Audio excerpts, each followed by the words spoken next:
Welcome back. This is another one of those Quantumdoor Reveal TV examinations.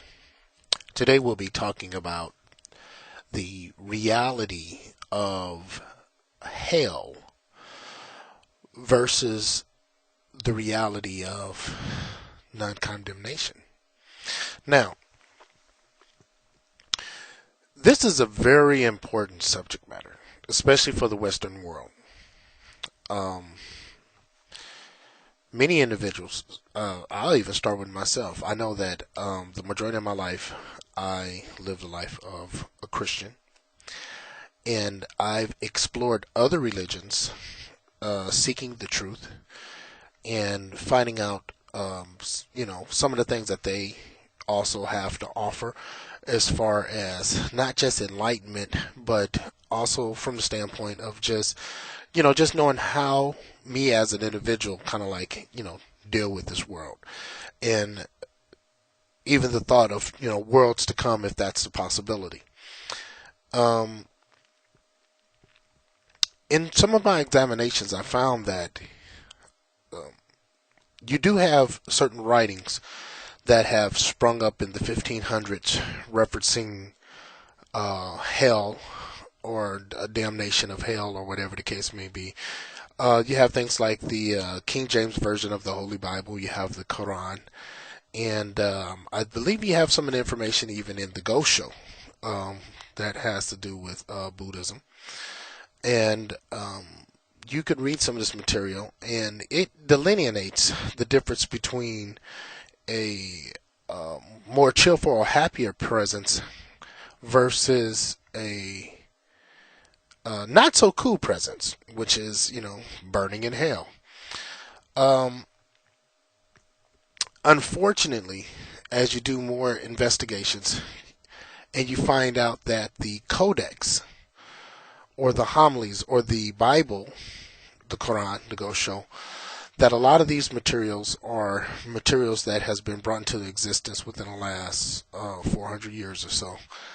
And even though there are some reference of previous material that would be considered a portion of the compilations. And when I say compilations, I mean like if we were to take the Holy Bible is a compilation of 66 separate books. And among the 66 separate books, you have them all combined together to where they comprise as just one big holy book. It was a holy book that was deemed holy back in 1611, and also a few years prior to that, most definitely, by the popes, and they had deemed it holy. There's other individuals that had deemed the Quran, the Holy Quran, or the Ghost Show, proclamations was made where the Ghost Show was, considered to be holy writings in scriptures. And you have individuals that are following these things, and they're going about their normal conducts under the guise of the legalities and the parameters and the morals that are found in these books. But when you are examining damnation or hell or condemnation as it relates to that, you will find that there is no real solid reference for such material outside of those writings. And unfortunately, the writings were contrived, and they were put together in order to suit the needs of the individuals that were putting together. Quite a few of you have already heard me share with you that a lot of the material comes from the Greeks. Now, you've heard me talk about the Greek Testament, which is considered to be the New Testament. It's the same thing. New Testament that was written in the Greeks by the Greeks for the Greeks. But what some of you may not know is that the Quran was also written by the Greeks, And I mean, you could put the two books together. You'll see that they match up with the same kind of homilies, practically chapters and verses. And it's funny because individuals never really take time out to ask, "Oh, this is the book of Job." Then why is it X amount of chapters, X amount of verses? Why are the writings kind of truncated, in which you can go through a particular chapter of the Holy Bible and you find it's skipping around in thoughts in so many ways. There's been a lot of insertions and add-ins and notes. Some of the things that King James wanted to be taken out because the church had approached King James with the challenges that was being presented with the church, with the Tisdale Bible, the Bishop Bible, and the Geneva Bible, and a lot of different writings that was coming into position and interpretations.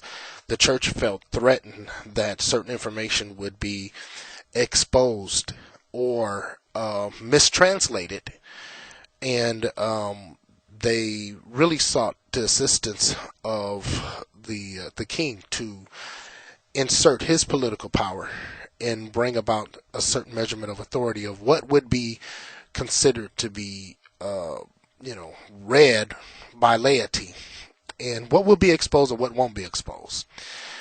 So, of course, the king had accepted, and he commissioned certain individuals to turn around here and put together the King James Version of the Bible, which would most likely represent the Bishop Bible, or the Bible that the bishops were dealing with, which kept things in more of an ecclesiastical landmark. And when we say ecclesiastics, we're talking about the workings and the mechanics of the church. And I'm talking about church as an organization and not church as in something that you go into worship or whatever the case may be.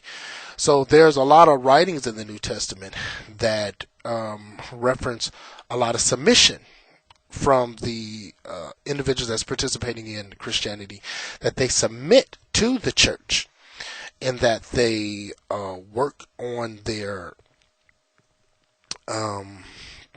feverishly towards their salvation through submitting to the church or the order in church, like the bishops, the reverend, or whatever the case may be. And then they would turn around here, they would submit to God. The reverends and the bishops would submit to God. And there'll be a particular hierarchy on how the information would be transferred and communicated. So God would talk to the minister, then the minister would talk to the people, or God would talk to the pope, or God would talk to the bishops, or God would talk to the father, or whatever the ranking file is, and then it'll dwindle on down to the people. And the way it was established is that if you were to break these particular parameters, if you break these orders, then there were certain measurements of condemnation, because God didn't want that. God wanted things in a particular order, and this is how he wanted to go ahead and make things kind of work itself out, which will be touching on the part 2 of hell and condemnation. And join us, because this is where it gets good. Reveal TV on the Quantumdoor Network.